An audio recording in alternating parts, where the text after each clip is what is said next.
Welcome to the Daily Slow English Podcast. Today, we have a very interesting story for you. It's about a man who has been a big part of modern history. That's right. Imagine taking a $1 million loan from your father and turning it into a huge empire of skyscrapers and casinos.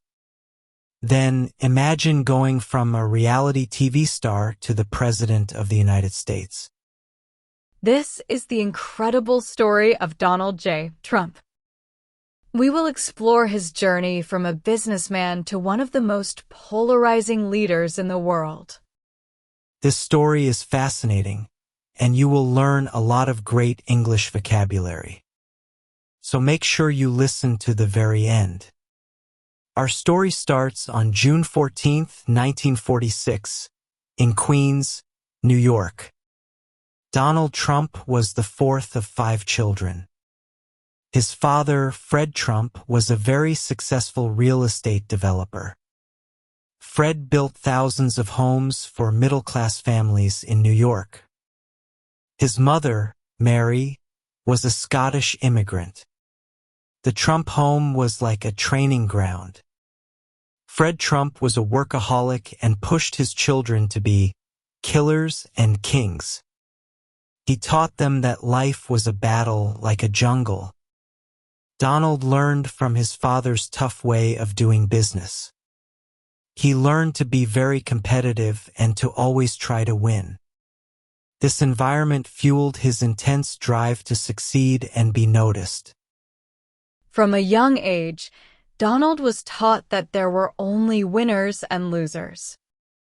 He was determined to be a winner. As a boy, he was energetic and liked to fight. So, when he was 13, his parents sent him to the New York Military Academy. He said this was a very important moment for him. He did well in the disciplined, competitive environment. After military school, he went to the Wharton School of Finance. He wanted to test himself against the best students. But he wasn't a typical college student. He was a loner and didn't join campus activities. He was already busy working for his father's business back in New York. He even started flipping properties in Philadelphia during college. This showed his natural instinct for business. After graduating in 1971, Donald joined his father's company. The company focused on middle-class rental housing. But Donald had much bigger dreams. He took control and renamed it the Trump Organization. He immediately changed the company's focus from the outer boroughs to Manhattan. This was a big declaration of his new goals. His father, Fred, became a silent partner. This made Donald the public face of the company's new projects. This move allowed Donald to use his father's money and connections. But he could also build his own identity as a bold Manhattan developer. It was a calculated risk, showing he was ready for a bigger stage. Donald Trump's first major project in Manhattan was the Grand Hyatt Hotel. He took an old, decaying hotel and transformed it into a modern glass building. This project made him famous in the city. But his greatest real estate achievement was Trump Tower. This 58-story skyscraper on Fifth Avenue was a symbol of 1980s power and luxury. He bought the building, the land, and even the air rights above the store next door. This meant no one could build a taller building right next to his. The building's construction was completed in 1983. It was controversial, but it became his headquarters and his home. The project's success made his reputation as a smart and successful developer even stronger. Donald Trump knew the power of television. Long before his famous TV show, he made small appearances in other shows. He always played himself as a very rich and successful tycoon. These appearances helped build his brand. They were like an audition for his future career on TV. He was shaping how the public saw him. In 2004, the TV show The Apprentice started. It was a huge success with 20 million viewers in its first year. His famous line, "You're fired," became known everywhere. The show made him a national star, not just a New York celebrity. The Apprentice was more than just a TV show. It created an image of Donald Trump as a business genius. This image was very powerful. It often overshadowed news reports about his actual business failures. The show didn't directly turn viewers into voters, but it built a public image that made his political goals seem possible. It was like a very long and effective political advertisement. It gave him a huge platform and taught him how to get great ratings. This experience was crucial for his future political campaigns. The final reinvention came in 2015. Donald Trump announced he was running for President of the United States. He came down a golden escalator at Trump Tower. He launched a populist campaign with the slogan, "Make America Great Again." His message connected with working-class voters who felt forgotten by politicians. His controversial statements about immigration got him a lot of media attention. He held large rallies that attracted big crowds. He was also very skilled at using social media. He mastered the short, powerful soundbite. This was a new kind of political campaign that changed the rules. Most people and most polls predicted he would lose. But on November 8, 2016, Donald Trump was elected the 45th president. It was a stunning upset that shocked the world. He won key states like Pennsylvania, Michigan, and Wisconsin. This gave him 304 electoral votes to win the presidency. However, he lost the popular vote by almost 3 million votes. His victory showed his ability to connect with a certain part of the country.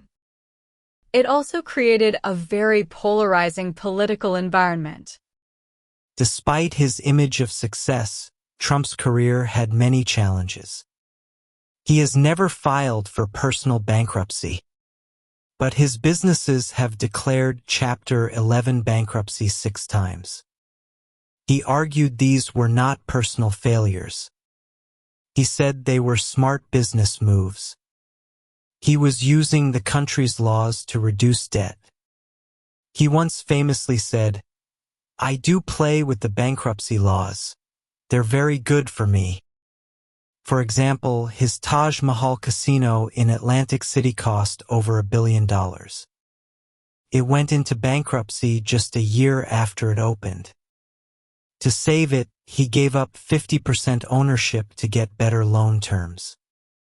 This showed his high tolerance for risk and his creative financial strategies. Donald Trump's presidency was also full of intense conflict. He is the only president in U.S. history to be impeached twice. The first time was in 2019 for abuse of power. The second time was in 2021 after the attack on the U.S. Capitol. The Senate acquitted him both times. But the impeachments showed the deep political divisions in the country. His time in office was one of the most polarizing in modern American history. Trump's core philosophy is about branding and winning. He believes you have to think big. For him, making deals is an art form. He sees money as just a way to keep score. He understood that perception is reality. He used his name as a brand on everything from hotels to golf courses. He also mastered media manipulation. His communication style used simple language, repetition, and hyperbole. This helped him connect with his audience on an emotional level.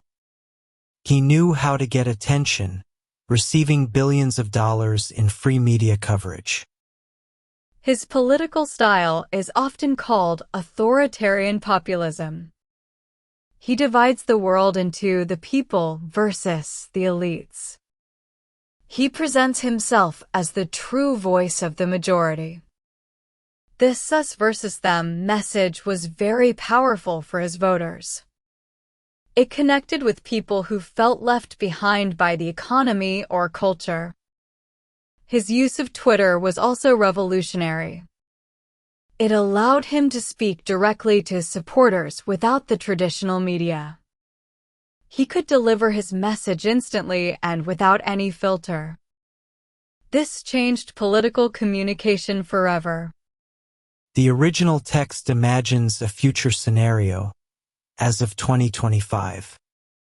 In this fictional future, Donald Trump has won a second term as president. He is pursuing policies from a plan known as Project 2025. This plan aims to reshape the federal government. One goal is to dismantle the Department of Education. Another is to end diversity, equity, and inclusion programs in the government. He also wants to make states pay more for disaster relief from FEMA. His administration is also targeting public broadcasting, like PBS and NPR. These fictional actions show a continued effort to change how the government works. In this fictional 2025, the story continues. Trump uses his executive power to reward political allies with pardons. This changes the traditional use of presidential clemency. The story also says his administration values personal loyalty over expertise. This suggests a move toward a more centralized government. It is a government driven by one person's personality and will. These changes could create sticky policies that are hard for future presidents to reverse. It raises questions about the future of democratic institutions. Donald Trump's impact on America is impossible to ignore. He fundamentally changed the political world. His style of populism has been copied by other leaders around the globe. He showed the power of using social media to speak directly to the people. In business, he proved that a personal brand can be more valuable than the company itself. Culturally, his presidency increased political polarization. His story is a powerful narrative of ambition, branding, and reinvention. It is a controversial but fascinating case study in modern power and leadership. Thank you for listening to the Daily Slow English Podcast.